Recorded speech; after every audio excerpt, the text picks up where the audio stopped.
राम राम मित्रों।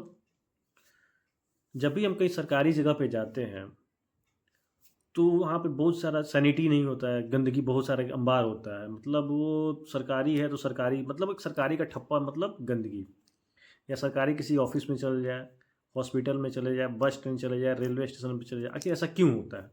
क्यों उस जगह जो सरकार के अंडर सरकार अपने अंडर से चलाती है वो जगह हमेशा गंदगी ही होती है। वो मतलब कभी भी आप सैनिटाइजेशन वहाँ नहीं देखिएगा, वो हमेशा गंदगी ही आपको दिखेगा, हर जगह गंदगी का अंबार दिखेगा। लेकिन वहीं अगर आप प्राइवेट जगह जाइए, जैसे एयरपोर्ट है, एयरपोर्ट आपको एकदम क्लीन दिखेगा। ऐसा क्यों? जो पब्लिक एयरपोर्ट पे जा रहा है वहीं पे पब्लिक गवर्नमेंट हॉस्पिटल में भी जा रहा है, या फिर गवर्नमेंट बस स्टैंड है, रेलवे स्टेशन है, वहाँ भी जा रहा है, हर जगह जा रहा है। फिर ये सब जगह क्यों इतनी गंदगी होती है? और जो एयरपोर्ट है, एयरपोर्ट इतना साफ़ क्यों होता है? क्योंकि पब्लिक तो वही है। वो वहीं पब्लिक यहाँ भी जाता है और यहाँ गंदगी मचा के चला आता है, वहीं एयरपोर्ट जाता है तो एयरपोर्ट पे तो गंदगी नहीं मचा पाता है। आखिर ऐसा क्यों होता है? जब भी आप किसी पब्लिक से बात कीजिए, उनसे इस बारे में पूछिए कि आखिर में जो सरकारी जगह है, प्लेसेस है या टूरिस्ट प्लेसेस, वो यहाँ उतनी गंदगी क्यों होती है? वहीं एयरपोर्ट या फिर जो प्राइवेट सेक्टर के जितने भी जगह होते हैं वहाँ उतनी सैनिटाइजेशन क्यों होती है, उतनी मतलब क्लीननेस क्यों होता है? जब भी आप किसी से बात कीजिएगा तो वो लोग आपको अलग अलग तर्क देंगे। लेकिन सबसे ज़्यादा हँसी तो तब आती है जो जो तर्क देने वाले इंसान ही खुद, मतलब आप किसी से बात कीजिए तो वो इंसान खुद लगेगा कि हाँ ये कितना एजुकेटेड है या फिर कितना इसका थिंकिंग पावर कितना ज़्यादा है। बट वही इंसान कहीं जाता है तो फिर वहीं वहाँ पे गंदगी फैलाने लगता है। अब जब भी किसी से बात बात कीजिए कि भाई यहाँ ऐसे गंदगी है, यहाँ ऐसे मतलब क्लीननेस, बोलेगा हाँ यार यहाँ तो गंदगी नहीं होना चाहिए, यहाँ साफ सफाई होना चाहिए। बट फिर वही इंसान क्यों उस जगह को गंदा करने लगता है? बात करने के क्रम में तो बोलता है कि हाँ भाई यहाँ ये काम नहीं होना चाहिए। लेकिन अब जब अकेले में देखे तो वही इंसान वहाँ पे कूड़ा कुछ खाया और फेंक दिया, या फिर मतलब उसके पास जो भी है उठाया फेंक दिया और चलता बना। होते हैं बिहार के लिए, तो बिहार में गुटखा बैन है। बट हर दुकान पे आप जाइएगा तो हर दुकान पे गुटखा बाहर में टांग करके बिक रहा है।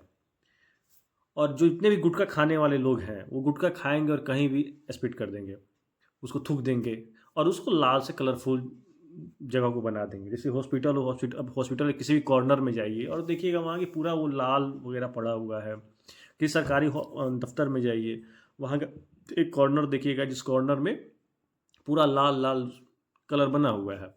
तो आखिर में ये जितने लोग हैं, या फिर किसी पूल पे चले जाइए या फिर कहीं मतलब किसी भी गवर्नमेंट प्लेसेस पे चले जाइए, आपको गुटखा का कलर दिखने को मिलेगा। गुटखा से पूरा भरा पड़ा पड़ेगा, उसके बाद से चिप्स, पानी का बॉटल वगैरह वो वहाँ सब फेंका हुआ होगा। चिप्स का रैपर हो गया, पानी का बॉटल हो गया, सब फेंका हुआ रहता है। तो आखिर में जो लोग इतने ज़्यादा हमारे साथ ज्ञानी बन जाते हैं वहीं ये काम क्यों कर देते हैं? आखिर बिहार में गुटखा बैन है, फिर भी गुटखा बिहार में बिक रहा है। क्यों बिक रहा है? किसके मतलब इशारे से ये बिक रहा है? और जब हम सैनिटाइजेशन की बात करते हैं तो फिर गुटखा को बैन क्यों नहीं करते हैं?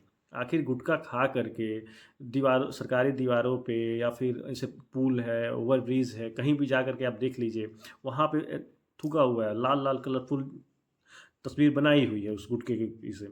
तो आखिर में जब बिहार में बैन है तो फिर बिहार में धड़ल्ले से गुटखा बिक कैसे रहा है? और धड़ल्ले से गुटखा बिक रहा है तो जो खाने वाले लोग हैं उनको ये समझ में क्यों नहीं आ रहा है कि हम खा रहे हैं और फेंक रहे हैं तो फिर इससे हमारे ही प्रॉपर्टी को नुकसान हो रहा है? कोई पब्लिक ये नहीं सोचता है कि ये हम खा रहे हैं फेंक रहे हैं, इससे हमारी प्रॉपर्टी को नहीं, वो सोचता है अरे मेरा क्या जा रहा है, हम तो अपने फेंक दिए चल दिए। बट कोई ये क्यों नहीं सोचता? वहीं उस इंसान से आप बात कीजिए कि भाई ऐसा है वैसा है, तो वो आपको इतना लंबा चौड़ा फिलॉसफी आपको दे के सुना देगा, इसलिए कि हाँ भाई ये तो आदमी बहुत समझदार है, ये ऐसा नहीं करता होगा। लेकिन आप अकेले में देखिए गुटखा खाने वाले से, वो अब वो गुटखा खा लेंगे और आपके सामने ही थूक देंगे, थूक कर चल देंगे। बट आप उनसे पूछेंगे तो बोलेंगे हाँ हाँ ऐसा नहीं करना चाहिए। तो फिर जब आपको पता है कि हमें ऐसा ही मतलब गुटखा खा के कहीं भी नहीं थूकना चाहिए, कहीं भी रेड लाल लाल नहीं दीवार को करना चाहिए, फिर वो ऐसा काम क्यों कर लेते हैं? ये बहुत सारे छोटे छोटे जो चीज़ें हैं ना अपने समाज में, जो बुराइयाँ कुरीतियाँ हैं, जो हर इंसान को पता है कि हाँ ये काम ऐसे नहीं करना चाहिए, फिर भी वो इंसान करने के लिए आखिर मजबूर क्यों हो जाता है? आखिर वो गुटखा खाना है या फिर कहीं भी गंदगी मचाना, आप और जब छोड़िए, आप किसी सरकारी टॉयलेट में जा कर के देखिए वहाँ कितनी गंदगी का अंबार है। जो पब्लिक प्लेसेस पे टॉयलेट है, जहाँ पे मतलब जो सुलभ कुछ सुलभ इंटरनेशनल वाले ले लिए हैं, जहाँ सैनिटाइजर अपना करते हैं, कुछ पैसा वो लेते हैं यूज़ पे एंड यूज़ के लिए, चलिए वहाँ ठीक है। बट जहाँ ये सिस्टम नहीं है, जहाँ फ्री ऑफ कॉस्ट है, कुछ नहीं है, वहाँ पे आप जा कर के कभी देखिए कितना मतलब वर्स्ट कंडीशन है उस जगह का। तो फिर आखिर में हमारे समाज में हम ही लोग हैं, और सब किसी से अब हम बात करते हैं तो लगता है कि हाँ भाई, मतलब ये काम गलत है, इसको सही करना। फिर जब ये गलत करने वाला इंसान कौन है? जब सब इंसान को पता है कि ये चीज़ें गलत है, ये चीज़ें सही है, जब गलत और इंसान गलत और सही में डिफरेंस करना जानता है और वो समझता है कि हाँ ये चीज़ गलत है, ये चीज़ सही है, फिर वो गलत क्यों कर देता है? ये सब सोचने वाली बात है, जो छोटी छोटी चीज़ें हैं।